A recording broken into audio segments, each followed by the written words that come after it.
नमस्कार विद्यार्थी मित्रों, मेरे YouTube channel study with Pankaj Nadia में आप सबका स्वागत है।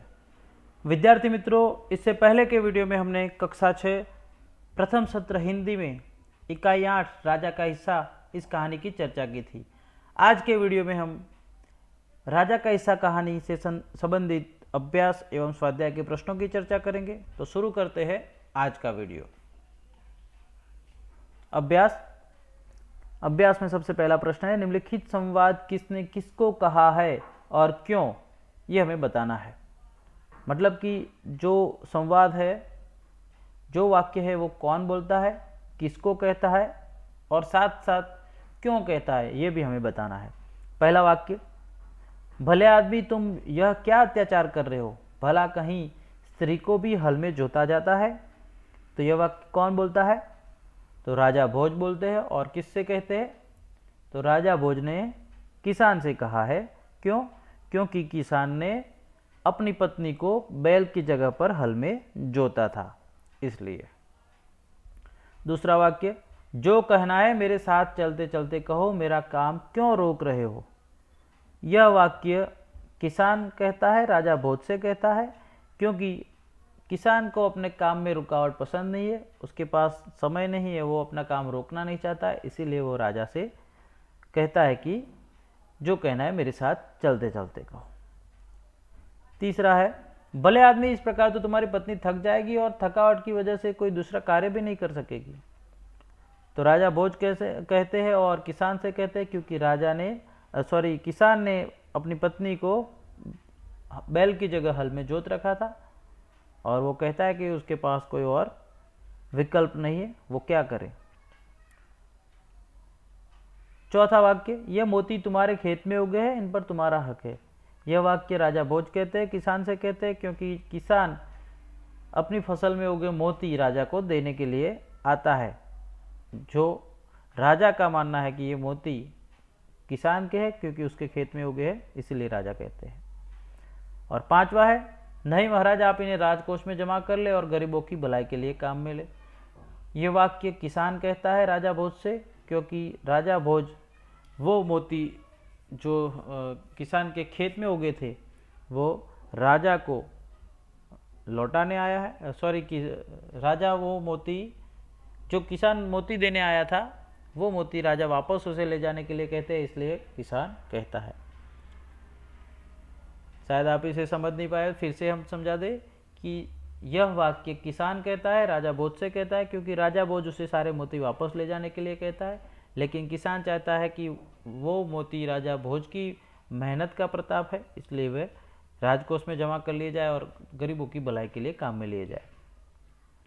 प्रश्न 2, पढ़िए और चर्चा कीजिए। लड़के विद्यालय में पढ़ते हैं। यहाँ पर विद्यालय शब्द के नीचे अंडरलाइन यानी कि रेखा बनी हुई है। तो यहाँ पर हमें संयुक्ताक्षर मिलता है द्या, विद्या, द्य मिलता है। द्य जो संयुक्ताक्षर है वो किस तरह से बनता है, ध्यान रखिए, आधा द और फिर पूरा य, इस प्रकार से बनता है द्य। ऐसे और भी आप उदाहरण देख सकते हो, विद्या वगैरह। भिखारी द्वार पर खड़ा है, तो यहाँ पर द्वार शब्द में जो संयुक्ताक्षर है वह है द्व, और द्व बनता है आधा द और पूरा व, द्व। तो ये हमें मिक्स नहीं करना है। ओके, यहाँ पर द्वार है, यहाँ पर द्य है, द्व और ये द्य, ये ध्यान रखना है। यहाँ शुद्ध घी मिलता है। शुद्ध में क्या है, द, ये संयुक्ताक्षर है, ये भी द आधा और पूरा ध से बनता है। कई बार इसमें गलती लोग इस तरह से करते हैं कि दोनों ध कर देते हैं, शुद्ध में आधा ध और फिर पूरा ध करते हैं, लेकिन ऐसा नहीं होता है। द आधा होता है और ध पूरा होता है, इस प्रकार द बनता है। अशोक चक्र हमारा राष्ट्र चिन्ह है। तो राष्ट्र चिन्ह है, तो यहाँ पर जो संयुक्ताक्षर है वो है न। तो ह आधा होता है, न पूरा होता है। यहाँ पर दिखता ऐसा है कि न आधा है, लेकिन ज़्यादातर बोला भी इस तरह से जाता है चिन्ह, लेकिन चिन्ह बोला जाना चाहिए, चिन्ह, क्योंकि न पूरा है, ह आधा है। तो याद रखिए, यहाँ पर ह आधा होता है और न पूरा होता है। ब्राह्मण, एक ब्राह्मण पूजा कर रहा था। ब्राह्मण, यहाँ ह और म ये संयुक्ताक्षर है। ह आधा है, म पूरा है, ह आधा और म पूरा है, तो इस प्रकार से संयुक्ताक्षर बनता है छठा है, बनवीर का उद्देश्य राजगद्दी पाने या राजगादी पाने का था। यहाँ राजगद्दी भी लिखा होता तो दोबारा हमें संयुक्त अक्षर मिलते, राजगादी पाने का था। तो यहाँ पर संयुक्त अक्षर जो है इस तरह से जो बनता है वो होता है द और द पूरा। द आधा है और फिर द पूरा है तो द। ओके, तो ये ध्यान रखना है यहाँ पर। तो इस प्रकार से हमें यहाँ संयुक्त अक्षर ध्य, द्व, ध, न, म और द, ये सारे संयुक्त अक्षर मिलते हैं। ये हमारे पढ़ाई के लिए है, केवल चर्चा के लिए है और समझ के लिए है। आप इस तरह के और भी संयुक्त अक्षर ढूंढ सकते हैं। प्रश्न 3, प्रश्न के उत्तर दीजिए। किसान खेती के लिए किन किन साधनों का उपयोग करते हैं, चर्चा कीजिए। तो किसान, हम किसानी से, खेती बाड़ी से जुड़े हैं तो हमें पता होना चाहिए कि किसान कौन कौन से साधन या किन किन साधनों का उपयोग करते हैं। तो फावड़ा और कुल्हाड़ी, ये सारे जो साधन होते हैं इनका उपयोग करता है। आजकल के ज़माने में प्लाऊ, कल्टीवेटर, ट्रैक्टर, ये सारे आधुनिक मशीन आ चुके हैं तो इनका भी उपयोग करता है। साथ ही साथ हल वगैरह प्राचीन जो साधन है उनका भी प्रयोग करता है। किसान खेती करके कौन कौन सी फसलें पैदा करते हैं। तो किसान कौन कौन सी फसलें पैदा करते हैं, तो किसान को इस संसार का, इस जगत का तात यानी कि पिता माना गया है, क्योंकि किसान ही है जो पूरी दुनिया को खाना खिलाने का कार्य करता है। क्योंकि यदि किसान बोएगा नहीं, उगाएगा नहीं तो कोई भी खा नहीं सकता। तो किसान बहुत सारी फसलें उगाता है। मुख्य प्रश्न हमारा है कि किसान कौन कौन सी फसलें पैदा करते हैं। तो किसान गेहूँ, बाजरा, चावल, इसके अलावा फल, जो सारे भी फल आते हैं वे, फिर तिल और सब्जियाँ, ये सारी फसलें पैदा करते हैं। इसके अलावा और भी फसलों के नाम आप लिख सकते हैं। आपके गांव के आसपास में कौन सी फसलें ज़्यादा पैदा होती है, तो ये आपको अपने हिसाब से लिखना है। आपके गांव के आसपास कौन सी फसलें ज़्यादा होती है, जैसे कि बाजरा होता है, गेहूँ होता है, चावल होता है, गन्ना होता है, कपास होता है, मूंगफली होती है, क्या जो भी आपके आसपास होता है वो आपको लिखना है। प्रश्न 4, किसान हमें किस प्रकार उपयोगी है। तो इसका उत्तर लगभग पहले प्रश्न में भी आ गया है। तो किसान, और दूसरे प्रश्न में भी आ गया, किसान हमें किस प्रकार उपयोगी। तो किसान हमारे लिए, पूरी दुनिया के लिए अनाज उगाते हैं, धान उगाते हैं, जिसका उपयोग हम खाने के लिए करते हैं। इसके अलावा किसान फल, सब्जियां वगैरह उगाते हैं जो भी हमारे खाने के लिए उपयोगी है। साथ ही साथ कपास वगैरह जैसी, गन्ना, ये सारी चीज़ें भी किसान बोते हैं, उगाते हैं। और इस प्रकार से किसान पूरे संसार में खाना खिलाने का काम करते हैं। इसीलिए किसान को जगत का तात, पिता भी माना गया है। क्या आप किसान बनना चाहेंगे, यदि हाँ तो क्यों, और नहीं तो क्यों। तो इसका उत्तर भी आप अपने हिसाब से लिख सकते हैं। हाँ, मैं तो किसान बनना चाहूँगा। क्यों, क्योंकि किसानी मुझे पसंद है। किसान जो होता है उसका काम कुदरत के साथ रहना होता है, वो कुदरत के साथ जुड़ा रहता है। वो अपने खेतों में दिन भर काम करता है, उसका शरीर बीमारियों से मुक्त रहता है, तंदुरुस्त रहता है। साथ ही वो अच्छा खाना खाता है, खुद अपनी सब्जियां वगैरह उगाता है और खाता है, इसलिए उसे कोई बीमारियां नहीं होती है। और कड़ी मेहनत करके वो पसीना बहा के अपना काम करता है और फिर शाम को अच्छे से खाना खा के सोता है। उससे ज़्यादा चिंताएँ नहीं होती है, वो ज़्यादा टेंशन नहीं लेता है और कुदरत की खुशनुमा वातावरण में वो जीना पसंद करता है। और ऐसी ज़िंदगी मुझे पसंद है, इसलिए मैं किसान बनना चाहूँगा। तो ये एक उदाहरण के तौर पर मैंने उत्तर दिया। आप अपने हिसाब से उत्तर दे सकते हो। किसान नहीं भी बनना चाहते हो तो ये भी लिख सकते हो, और क्यों नहीं बनना चाहते उसका उत्तर आप खुद लिख सकते हैं। प्रश्न 6, आप बैलगाड़ी में बैठकर घूमना चाहेंगे या मोटर गाड़ी में, क्यों। तो इसका उत्तर भी आपको स्वयं ही लिखना पड़ेगा, क्योंकि यहाँ पर यह आपके अधीन है, क्योंकि हर किसी का उत्तर अलग हो सकता है। मान लो कि मुझे बैलगाड़ी में घूमना पसंद है, क्योंकि बैलगाड़ी में घूमने में मज़ा आता है, वो धीरे से चलता है, खुली रहती है। साथ ही साथ हम बैलगाड़ी में घूमकर चारों ओर का नज़ारा आराम से देखते हैं। बैल के गलों में बंधी घंटी बजती है तो उसे सुनने में मज़ा आता है। उबड़ खाबड़ रास्तों में जब बैलगाड़ी चलती है तो एक उसका आनंद अलग ही होता है, और इसलिए मैं बैलगाड़ी में घूमना पसंद करूँगा। या फिर मैं मोटर गाड़ी में घूमना पसंद करूँगा, क्योंकि कहीं पर जाना है तो बैलगाड़ी में आप तुरंत नहीं पहुँच सकते। साथ ही बैलगाड़ी में धूल मिट्टी वगैरह उड़ती रहती है जो आपके ऊपर गिरेगी, आपके नाक में जा सकती है, जिससे बीमारियाँ हो सकती है। जबकि मोटर गाड़ी में ये सब नहीं होता। लेकिन साथ ही मोटर गाड़ी महंगी है, उसके अंदर तेल डालना पड़ता है और वो ख़राब भी हो सकती है। बैलगाड़ी में उतना ज़्यादा मेंटेनेंस या और ख़र्चा नहीं लगता है। तो इस प्रकार आपको अपने हिसाब से इसका उत्तर देना है। प्रश्न 7, पशु हमारे मित्र, इस विषय पर चर्चा कीजिए। तो पशु हमारे मित्र है, बेशक पशु हमारे मित्र है। पशु हमें हर प्रकार की मदद करते हैं, जैसे कि किसान खेती में बैल की मदद लेता है और हल जोतता है और अनाज उगाता है। साथ ही साथ वो भैंस, गाय, बकरी आदि पालकर उनका दूध और दूध से बनी चीज़ें बनाकर बेचता है, जैसे कि छाछ, घी, दही वगैरह। साथ ही साथ जब ये पशु जो होते हैं वो और भी काम में आते हैं, जैसे कि उनका चमड़ा जो होता है, जब वो मर जाते हैं तो उनका चमड़ा काम में आता है, उनमें से बेल्ट, चप्पल और वाजिंत्र वगैरह बनते हैं। साथ ही साथ उनके सींग जो होते हैं वो भी काम में आते हैं, उनकी हड्डियाँ वो भी काम में आती है। तो इस प्रकार से पशु काम में आते हैं। साथ जो पशु का गोबर होता है वो भी खाद के लिए उपयोगी होता है और उनसे जो खाद होता है वो खेतों में बहुत उपयोगी रहता है, फसल अच्छी होती है। तो इस प्रकार पशु हमारे मित्र है, पशु हमें बहुत मदद करते हैं। एक ज़माना था जब पशु एक जगह से दूसरे जगह ले जाने लाने का काम भी करते थे, जैसे कि बैलगाड़ियाँ, ऊंट गाड़ी, घोड़ा गाड़ी, ये सब। तो इस प्रकार पशु हमारे मित्र है। इस विषय पर आप अपने हिसाब से और भी ज़्यादा बातें लिख सकते हैं, क्योंकि ये ऐसा विषय इसके बारे में बहुत कुछ लिखा जा सकता है, बोला जा सकता है। अब स्वाध्याय देखते हैं। स्वाध्याय के प्रश्नों की चर्चा करेंगे। पहला प्रश्न, प्रश्नों के उत्तर लिखिए। राजा भोज ने भ्रमण करते हुए क्या देखा?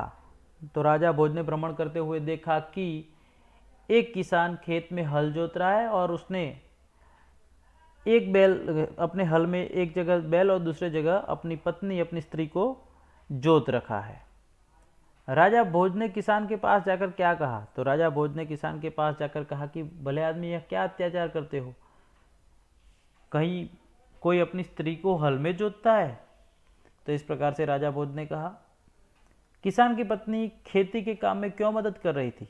तो किसान की पत्नी खेती के काम में मदद इसलिए कर रही थी, मदद के तौर पर वो बैल की जगह पर हल खींच रही थी, क्योंकि किसान के पास एक ही बैल था, उसका दूसरा बैल मर गया था और नया बैल खरीदने के लिए उसके पास धन नहीं था, पैसे नहीं थे। और किसान यदि हल नहीं जोतेगा तो फिर वो बोएगा नहीं कुछ, तो खाएगा क्या? इसलिए किसान की पत्नी हल खींचने में किसान की मदद कर रही थी।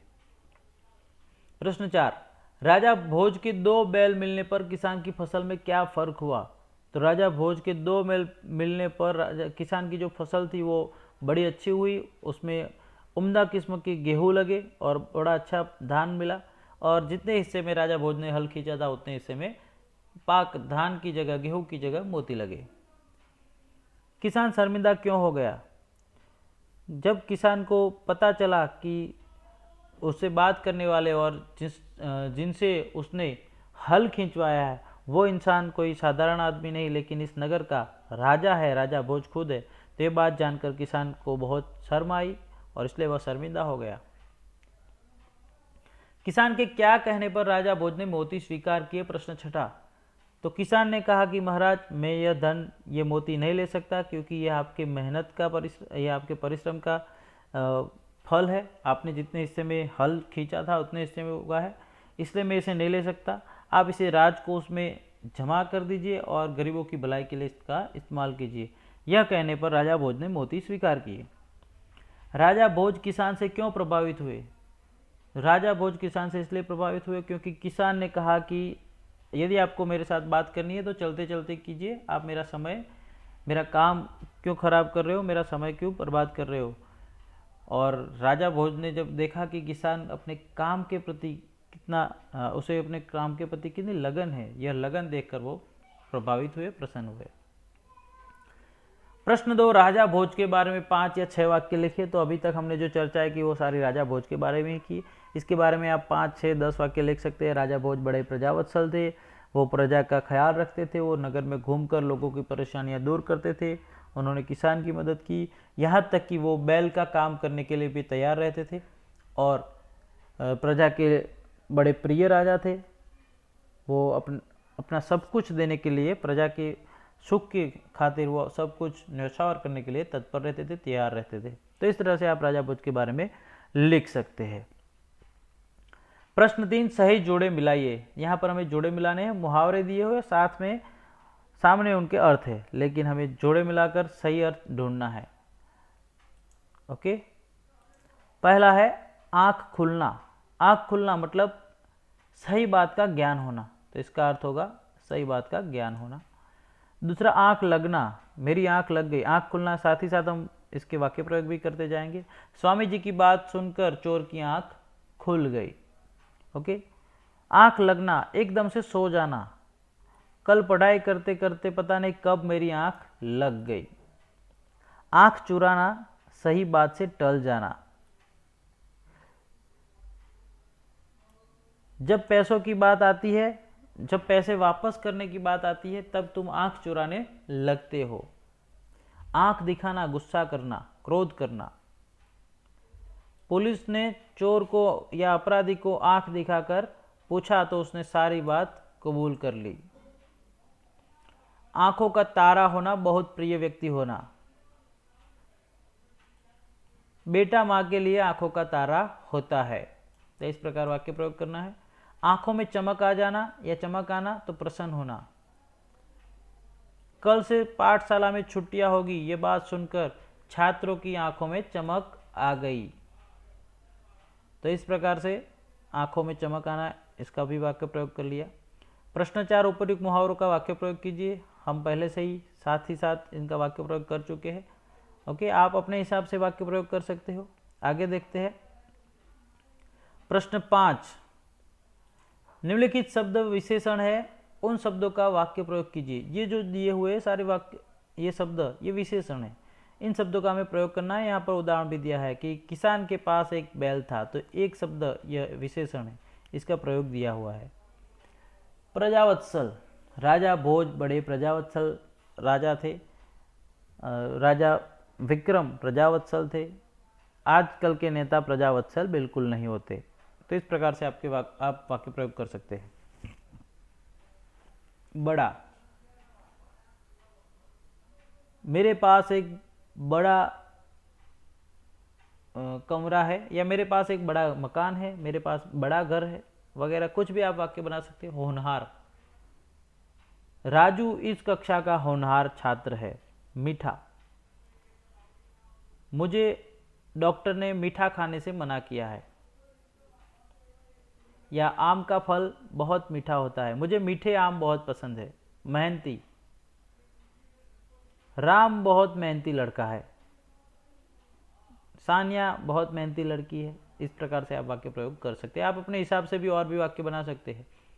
प्रश्न 6, नीचे दिए गए चित्र का वर्णन कीजिए और लिखिए। तो यहाँ पर एक चित्र दिया है, इसका आपको वर्णन करना है। चित्र गांव का है। यहाँ पर किसान है जो फसल काट रहा है, 2 भाई बहन है, स्कूल जा रहे हैं, कुआं है, गाय घास खा रही है, मंदिर है, गांव है, गांव में एक बड़ा मंदिर भी है और बहुत सारे घर है। तो इस तरह से आपको इन चित्र का वर्णन करना है, या आप अपने हिसाब से कर सकते हो कि गांव है, गांव में एक पाठशाला है, 2 बच्चे 2 भाई बहन पाठशाला में पढ़ाई करने के लिए जा रहे हैं। पास में रास्ते के एक और खेत है, खेत में फसल लगी है, किसान फसल काट रहा है। एक कुआं है, कुएं के अंदर पानी है, साथ में एक छोटा सा मंदिर है, एक गाय घास खा रही है।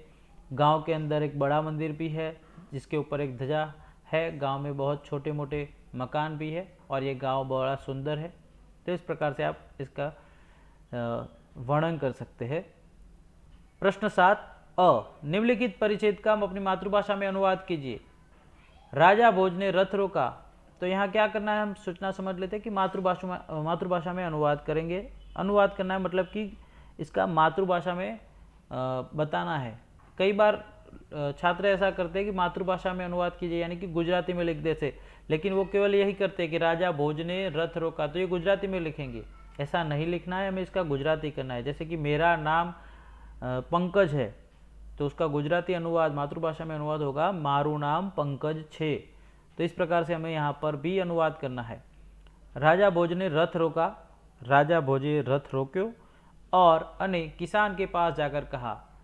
खेडूतनी पासे जईने કહ્યું, भले आदमी, भला माणस, तुम यह क्या अत्याचार कर रहे हो? तू आ शू जुलम करी रह्यो छे? भला कहीं स्त्री को भी हल में जोता जाता है? भलू कोई स्त्री ने पत्नी ने पण हड़मा जोतरे छे? अथवा तो क्यांय कोई स्त्री ने हड़मा जोतरवामां आवती हशे? तो इस प्रकार से आपको इसका अनुवाद करना है। आगे देखते हैं प्रश्न 7 ब, बक्से में जो शब्द कार्ड है उनका शब्दकोश के क्रम में लिखिए। तो यहाँ पर बक्से में शब्द कार्ड मिले, इन शब्द कार्ड को हमें शब्दकोश के क्रम में लिखने हैं। तो पहले हम पढ़ लेते हैं। यहाँ पर फसल, बैल, किसान, खेत, प्रजा, स्त्री, राजा और प्रसन्न, तो ये सारे 8 शब्द हैं। इनको हमें शब्दकोश के क्रम में रखना है। तो सबसे पहले आएगा किसान, इसका नंबर आएगा 1, किसान। दूसरा क के बाद आता है ख, तो यह हो जाएगा खेत, दूसरे नंबर पर आएगा खेत, ओके, ये वाला। और तीसरे नंबर पर क, ख, ग, घ, च, छ, ज, झ, ट, ठ, ड, ढ, ण, त, थ, द, ध, न, प। अब प पर से 2 है, प्रसन्न भी है, प्रजा भी है। तो प्र है, तो पीछे वाले शब्द देखें तो यहाँ पर स आता है, यहाँ पर ज आता है, ओके। तो पहले ज आएगा, तो तीसरे नंबर पर आएगा प्रजा। उसके बाद चौथे नंबर पर प्रसन्न, उसके बाद आएगा प्रजा, प्रसन्न, और अब प के बाद आता है फ, तो 5वें नंबर पर फसल। छठे नंबर प, फ, ब, बैल, छठे नंबर पर आएगा बैल। 7वें नंबर पर प, फ, ब, भ, म, य, र, तो फिर 7वें नंबर पर आएगा राजा। और फिर अंत में आता है 8वें नंबर पर स्त्री। तो इस प्रकार से पहले किसान, फिर खेत, फिर प्रजा, फिर प्रसन्न, फसल, बैल, राजा और स्त्री। तो इस प्रकार हमें शब्दकोश के क्रम में रखना है। योग्यता विस्तार, पंचतंत्र की कहानियाँ पढ़िए। आप अपने पाठशाला में से पंचतंत्र की कहानियाँ लाकर पढ़ सकते हैं, और जो अच्छी लगे वो अपने दोस्तों को सुना सकते हैं। हमारे शरीर के अंगों से संबंधित कई तमाम मुहावरे हैं जो आप ढूंढ सकते हैं। जैसे कि अभी हमने देखे वो सारे मुहावरे आँख पर से थे। शब्दकोश का उपयोग करके नीचे दिए गए वर्णों से शुरू होने वाले शब्द लिखिए। तो ये आप अपने हिसाब से लिख सकते हैं, इतना कठिन प्रश्न नहीं है। त पर से, न पर से, भ और श, इन सारे शब्दों पर से शब्द आप अपने आप लिख सकते हैं। आपके गांव की खेती में क्या क्या उत्पादन हुआ और उसे बेचने की व्यवस्था कहाँ है, चर्चा कीजिए। तो ये आप अपने गांव की चर्चा कर सकते हैं कि क्या क्या फसल उत्पादित की जाती है और उसे बेचने के लिए कहाँ ले जाया जाता है, ओके। तो इस तरह से विद्यार्थी मित्रों, हमने कक्षा 6 के इकाई जो थी हमारी राजा का हिस्सा, उसके चर्चा की, अभ्यास एवं स्वाध्याय के प्रश्नों की चर्चा की।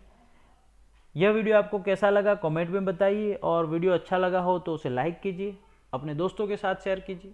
और यदि आपने मेरा channel study with Pankaj Nadia अभी तक सब्सक्राइब ना किया हो तो चैनल को अभी सब्सक्राइब कर ले, ताकि आने वाले हर नए वीडियो की अपडेट आपको मिलती रहे। मिलते हैं एक नए वीडियो के साथ, तब तक के लिए अलविदा।